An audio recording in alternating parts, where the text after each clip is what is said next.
안녕하세요. 책 읽어주는 에젤 강미경입니다. 한신교회 이준표 목사님은 하늘을 품은 마음으로 목회하시다가 2005년에 천국으로 가셨는데요. 우리가 어떻게 하늘의 것으로 우리 마음을 가득 채워서 살아있는 성전으로 살아야 할지 한번 들어보세요.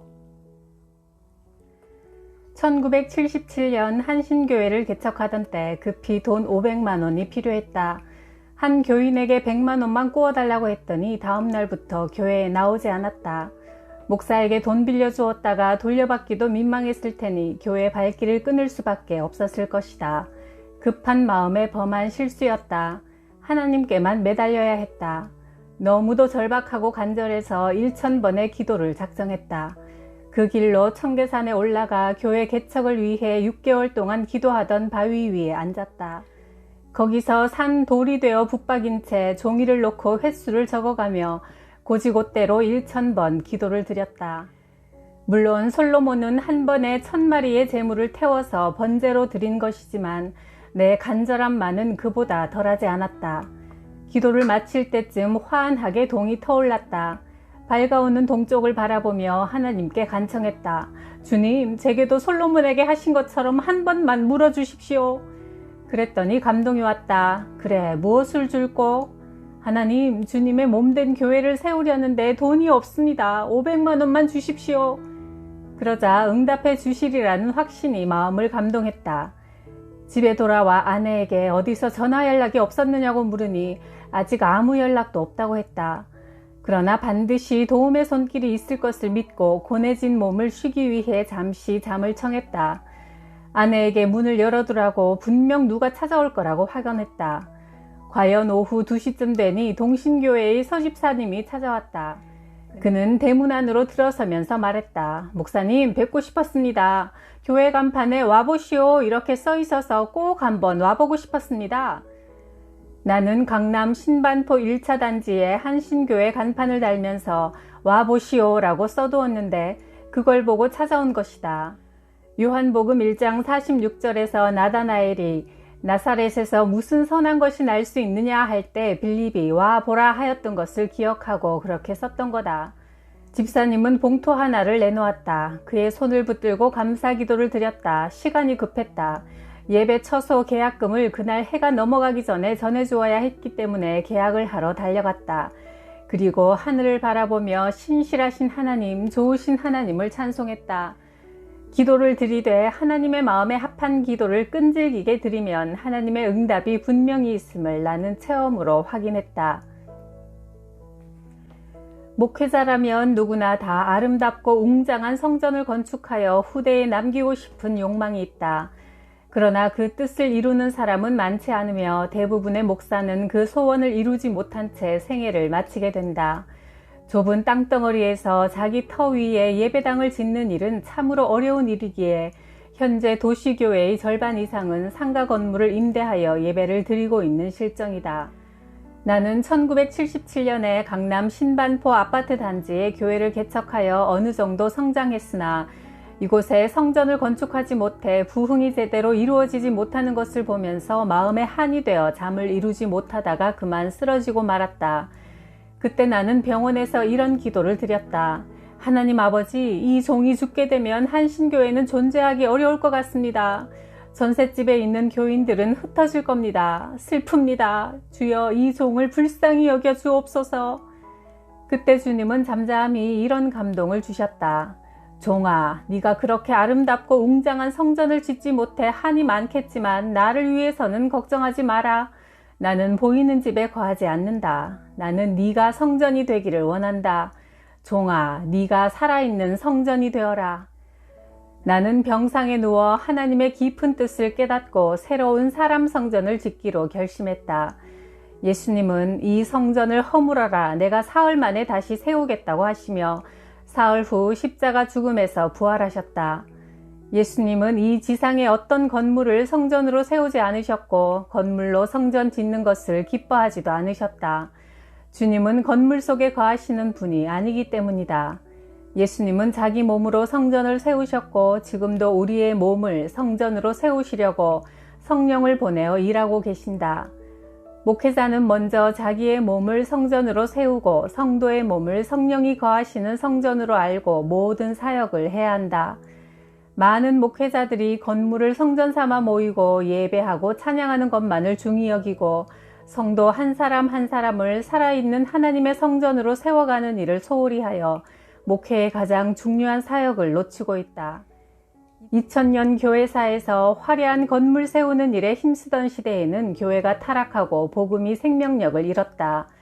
그러나 한 사람 한 사람이 살아있는 성전이 되어 사회와 역사 속에 들어갈 때 빛이 되고 소금이 될 수 있었다.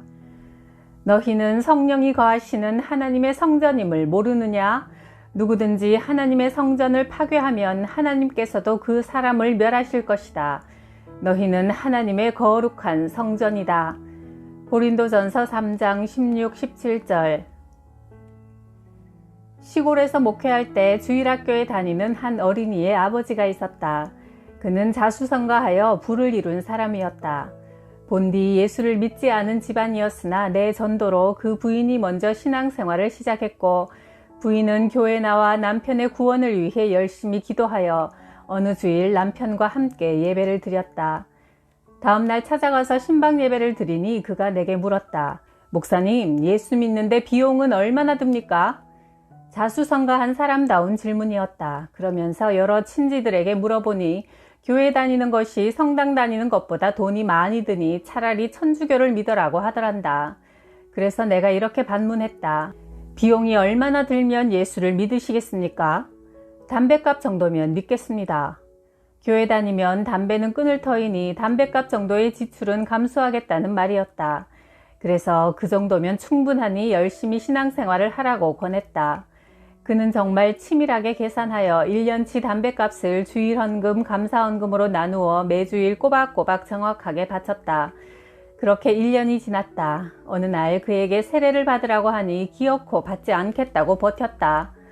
세례를 받으면 11조를 바쳐야 한다는 이야기를 들었는데 차라리 세례 받지 않고 11조를 내지 않으면서 교회 다니는 게 낫겠다는 것이다. 그 후 한참을 지나 다시 세례 받을 것을 권하니 그가 내게 이렇게 물었다. 목사님, 농사지어서 11조를 바칠 때 수확의 11조를 드려야 합니까? 비용을 뺀 수익의 11조를 드려야 합니까? 수확의 11조를 드리든 순익의 11조를 드리든 믿음대로 하시면 됩니다. 비용을 다 빼면 얼마 안 되는데. 그러더니 그해 가을에 수익을 꼼꼼히 계산한 끝에 쌀 2가마니를 11조로 바쳤다. 그리고 세례를 받았다. 어렵게 자수성가하여 쌀 한 톨도 아끼는 이가 이 정도 변화된 것도 놀라운 일이었다. 그런데 그 다음해 가을에는 농사가 더 늘어난 것도 아닌데 11조로 쌀 10가마니를 바쳤다. 수확의 10분의 1을 드린 것이다. 내가 그 놀라운 변화를 보고 웃으며 말했다. 요즘 예수 믿는 비용이 많이 올랐습니다. 목사님, 예수를 믿어도 이제 비싸게 믿기로 했습니다. 어떻게 해서 비싼 예수를 믿기로 하셨습니까? 제가 인생을 살면서 너무 이것저것 따지고 신앙생활을 하니 저의 존재가 천해지는 것 같습니다. 고귀한 예수님을 비싸게 믿어야지요. 이렇게 말하는 그의 얼굴은 이전에 볼 수 없었던 만족과 기쁨이 있어 화환했다. 그럴 수밖에 없는 것이 지금까지는 그가 재물의 주인이 아니라 재물이 그의 주인 노릇을 해오다가 예수께서 그의 온전한 주인이 되고서야 그가 마침내 재물을 다스리는 주인이 되었기 때문이다. 그 후 그의 삶은 더욱 복되고 풍요로워졌다.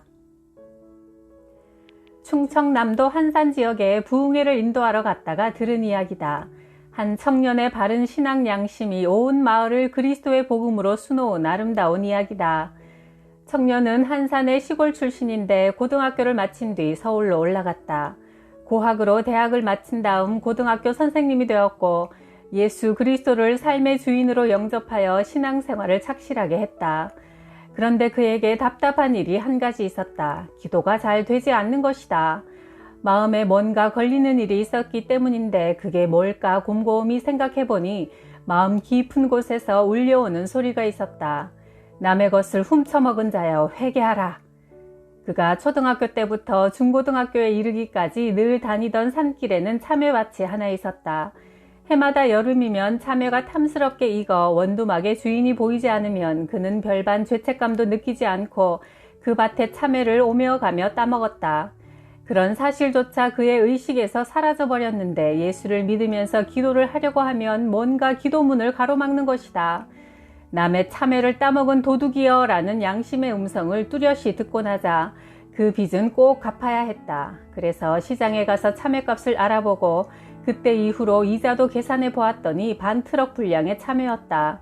그 정도를 사려면 그의 한 달 월급이 필요했다. 그는 편지와 함께 고향 마을의 참외밭 주인에게 한 달치 월급을 송금했다. 아저씨, 제가 철없던 어린 시절에 배가 고파서 아저씨 밭에서 참외를 여러 번 훔쳐 먹었습니다. 죄송합니다. 계산해보니 이 정도는 돌려드려야 셈이 되겠습니다. 받아주십시오. 주인은 그 편지를 받고 크게 감격했다. 그리하여 닭 2마리를 싸들고 서울로 올라왔다. 선생, 서울 가서 출세했다는 소식은 들었소. 철없던 시절에 따먹은 것인데 뭘 갚겠소. 이런 것은 충청도 인심이 아니니 도로 받으시오. 아저씨, 제가 이 돈을 갚지 않으면 예수를 믿는 제 신앙 양심에 걸림이 되어서 안 됩니다. 꼭 받아주십시오. 청년은 끝내 돈을 드리고 돌아갈 여비까지 마련해 드렸다. 아저씨는 집안의 어른으로서 아랫사람을 모두 불러 모았다. 내가 세상에 태어나서 이런 사람은 처음 봤다. 어린 시절에 먹은 참외값을 갚다니 이렇게 양심적인 이가 어디 있겠느냐. 그가 모시고 따르는 이가 예수라니 우리 모두 예수를 믿어야겠다. 그리하여 그 집안에서는 집집마다 부적이 떼어졌고 우상도 부서졌다. 그리고 온 마을에 예수 그리스도를 영접하는 성령의 바람이 불었다. 양심은 하나님의 음성을 듣고 하나님과 만나는 지성소다. 양심이 더럽혀지면 하나님과의 교제도 이루어지지 않고 양심이 죽고 나면 모든 종교의식은 위선이 된다. 선한 양심을 가지라. 그러면 그리스도 안에서 행하는 너희의 선한 행실을 욕하는 사람들이 그 비난하는 일로 부끄러움을 당하게 될 것이다. 베드로전서 3장 16절. 한동안 과식하는 습관 때문에 고생한 적이 있다. 신방하는 집마다 목사가 왔다고 푸짐한 음식을 내놓으니 쉽게 사양하기 어려운 탓도 있었지만 가난한 시절 배고라 본 경험이 무의식 속에 늘 배불리 먹어야 한다는 강박관념을 심어놓은 게 주된 원인이었다. 그러나 과식은 여러 가지로 괴로움을 주었다. 배탈이 자주 나고 밤에 많이 먹으면 잠이 달지 않아 밤의 안식을 빼앗기게 되었다. 그런데도 늘 먹는 자리에선 과식하기가 일쑤였다. 그러다 과식하는 나쁜 습관을 고치게 되었는데 그것은 전적으로 돼지 선생님 덕분이었다. 개걸스럽게 먹어대는 줄로만 알고 있던 돼지가 실제로는 위장의 80%만 채워지면 포만감을 느끼고 더 이상은 먹지 않는다고 한다. 그런데 나는 100%, 120%를 먹고서도 모자란 듯 더 먹으려고 안달하는 것을 가만 생각하니 먹는 것을 절제하지 못하면 돼지만도 못하겠다는 생각이 들었다. 그래서 주님께 다음과 같이 기도했다. 주여, 돼지만도 못한 종이오니 주께서 능력을 주사 절제하게 하옵소서. 그 뒤로 폭식과 과식의 습관을 고치게 되었다. 그 뒤부터는 속이 편안하고 탈이 나지 않을 뿐더러 밤에 아주 깊은 잠을 자게 되었다. 속을 비우고서야 안식을 얻게 되었다. 돼지 선생님을 통해 나쁜 버릇을 고치게 되었을 뿐만 아니라 신비한 하늘의 원리도 깨닫게 되었으니 땅의 것을 버려야 영혼의 안식이 온다는 사실이다. 뱃속이 무엇으로 가득 차 있을 때는 깊은 잠에 들지도 못했고 깊은 숨을 쉬지도 못했다. 먹는 것, 마시는 것이 모두 땅의 것이요 이 땅의 것으로 배가 부른 자에게는 하늘의 신령한 공기가 깊이 들어갈 자리가 없고 하늘의 안식을 얻을 수 없는 것이다. 그런데 이제 땅의 것을 절제할 수 있게 되자 하늘의 공기를 깊이 호흡하며 참 안식을 얻게 되었다. 사람은 흙으로 지어진 존재니 흙에서 나온 땅의 것을 먹지 않으면 살 수 없다. 그러나 하나님은 우리에게 하나님의 영인 생기를 불어넣어 살아있는 영으로 창조하셨으니 땅의 것을 먹기는 먹되 하늘의 생기가 들어오는 것을 방해할 정도여서는 곤란하다.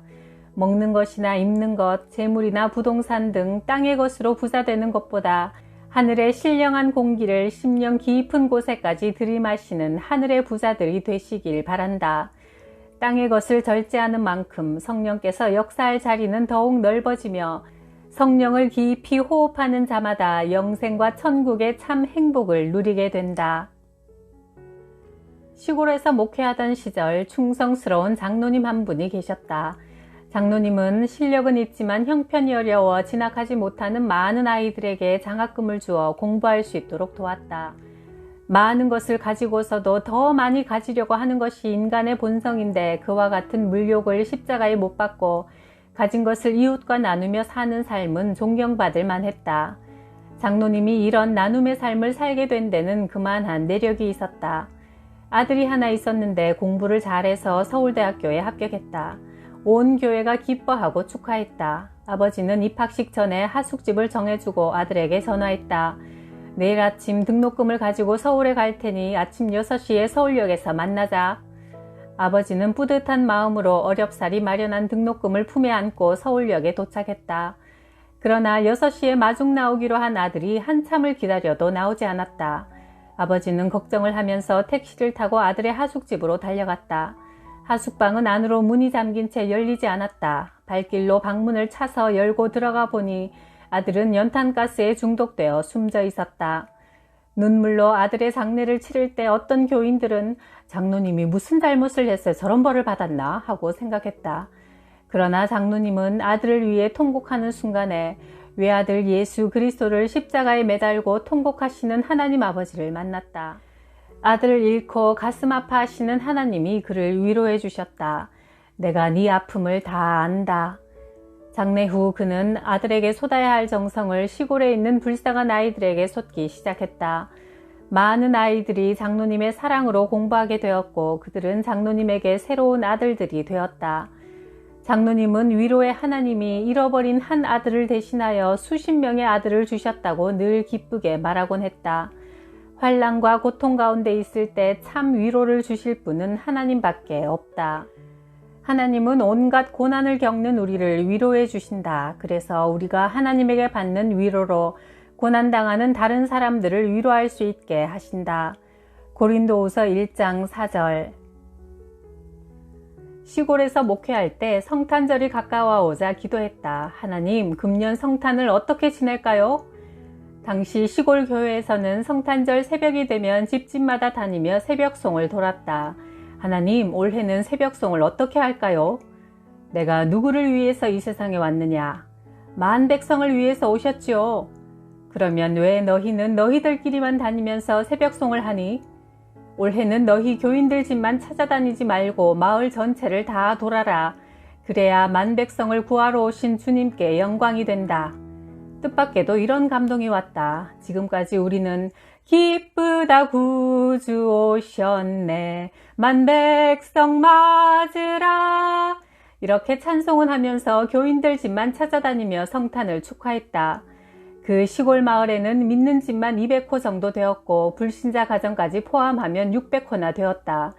그래서 찬양팀을 10개조로 나누어서 마을 전체를 돌며 새벽송을 했다. 집집마다 찾아가서 아기 예수님 오신 기쁜 소식을 전하면서 성탄 선물로 수건 하나씩을 대문 안으로 던져 넣었다. 그날 아침 동네 사람들은 이구동성으로 진짜 예수가 왔다 갔구먼 하며 기뻐했다. 그 전까지 불신자들에게는 너희들의 성탄절이었지만 이제는 교회가 준 선물을 받고 우리들의 성탄으로 함께 기뻐한 것이다. 교회에 모인 교인들의 입가에도 웃음꽃이 만발했다. 이웃들에게 좋은 교회, 좋은 교인이라는 칭찬을 들었기 때문이다. 그해 성탄은 어느 해보다 하나님의 은혜가 충만한 아름다운 기억으로 남아있다. 이제 교회는 도시의 빌딩 숲속에 있기에 옛날처럼 성탄절 새벽송의 신선한 감격을 누리지 못하지만 성탄을 맞을 때마다 늘 잊지 않으려 하는 것은 우리 주님은 의인을 위해서가 아니라 죄인을 만나주러 오셨고 건강한 사람을 위해서가 아니라 병든 자를 고쳐주시려고 이 땅에 오셨다는 사실이다. 유교는 제사집 같고 불교는 초상집 같고 기독교는 잔치집 같다라는 말이 있다. 향교에 가면 갓쓰고 도포 입은 사람들이 늘 제사를 지내고 절에 가면 늘 향을 피우고 있어 상가를 연상케 한다. 그러나 교회 오면 언제나 찬양 소리가 울려 퍼지고 웃음소리가 난다. 진정 기독교는 잔치의 종교다. 성탄절, 부활절은 1년에 한 번이지만 매주일 드리는 예배가 부활을 기념하는 잔치요 구원의 기쁨을 나누는 축제이기 때문이다. 잔치집에는 먹을 것이 있다. 먹을 것을 서로 나누면서 즐거움을 얻는 날이 잔칫날이다. 교회라는 잔칫집에서 먹는 것은 예수 그리스도라는 밥이다. 예수 그리스도는 이 땅에 밥으로 오셨다. 아기 예수가 강보에 쌓여 누우신 곳이 말구유다. 구유는 짐승의 밥통이다. 밥으로 오신 예수님은 온 인류의 밥이 되어 십자가 위에서 죽으셨다. 사람들은 밥을 먹고 산다. 이 세상의 어떤 밥도 하루 이상의 생명을 주지 못하지만 예수라는 밥은 영생을 주신다. 내 살을 먹고 내 피를 마시는 자는 영생을 가졌고 마지막 날에 내가 그를 다시 살릴 것이니 내 살은 진짜 밥이요 내 피는 진짜 음료다. 요한복음 6장 54, 55절. 초기 한국 교회사의 역사 한 페이지에는 한 선비 집안이 모두 예수 그리스도를 영접하고 기독교로 개종하게 된 일화가 기록돼 있다. 어느 날 선비가 어떤 교회 장로님 댁을 방문했다가 우연찮게 한 장면을 목격하게 되었다. 장로님 댁에 새 며느리가 들어왔는데 며느리가 밥상을 들고 시아버지가 계신 안방으로 들어가던 참이었다. 새로 시집와서 모든 것이 서툴던 차에 며느리는 그만 높은 문턱에 걸려 넘어져 밥상이 엎어지고 말았다. 이때 밥상 엎어지는 소리를 듣고 부엌에서 시어머니가 가장 먼저 달려나와 어쩔 줄 몰라 쩔쩔매는 며느리의 손을 붙잡고는 이렇게 말했다. 아가, 어디 다친 데는 없니? 내가 돕지 못해서 미안하다. 다 내 잘못이다. 시아버지도 얼른 자리에서 일어나면서 말했다. 아가야, 놀랐겠구나. 내가 얼른 밥상을 받았어야 했는데 내가 돕지 못해 생긴 일이다. 너무 마음 쓰지 말거라. 이어서 건넌방에서 책을 읽고 있던 신랑까지 문을 박차고 나오면서 말했다. 어머니, 아버지 죄송합니다. 제가 같이 들어주었어야 했는데 모든 것이 제 불찰입니다. 선비는 이런 장면을 목격하면서 한 가지 사실을 깨달았다. 아, 이 댁이 왜 그렇게 화목한가 했더니 바로 여기에 그 비결이 있었구나.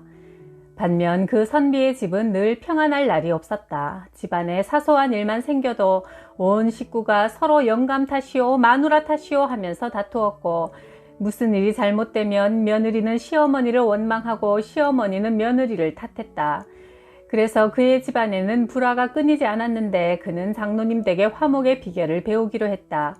그러려면 예수를 믿어야 했다. 장로님 댁 식구들이 모든 일을 자기 탓으로 돌리는 원천은 예수를 믿는 신앙에 있었기 때문이다. 그 길로 선비는 예수 그리스도를 주인으로 영접했고 그의 온 집안을 예수께로 인도하였다. 얼마 전 한국 천주교회의 성지인 김대건 신부의 묘소를 다녀왔다. 김대건 신부는 1822년 충남 당진에서 출생했으나 경기도 용인 산골에 피난 와서 살았다. 그의 할아버지는 시골 대부호였으나 하나님을 믿는다는 이유로 가산을 몰수당하고 쫓겨나 그 산골로 들어간 것이다. 그의 아버지는 신앙 때문에 순교했다.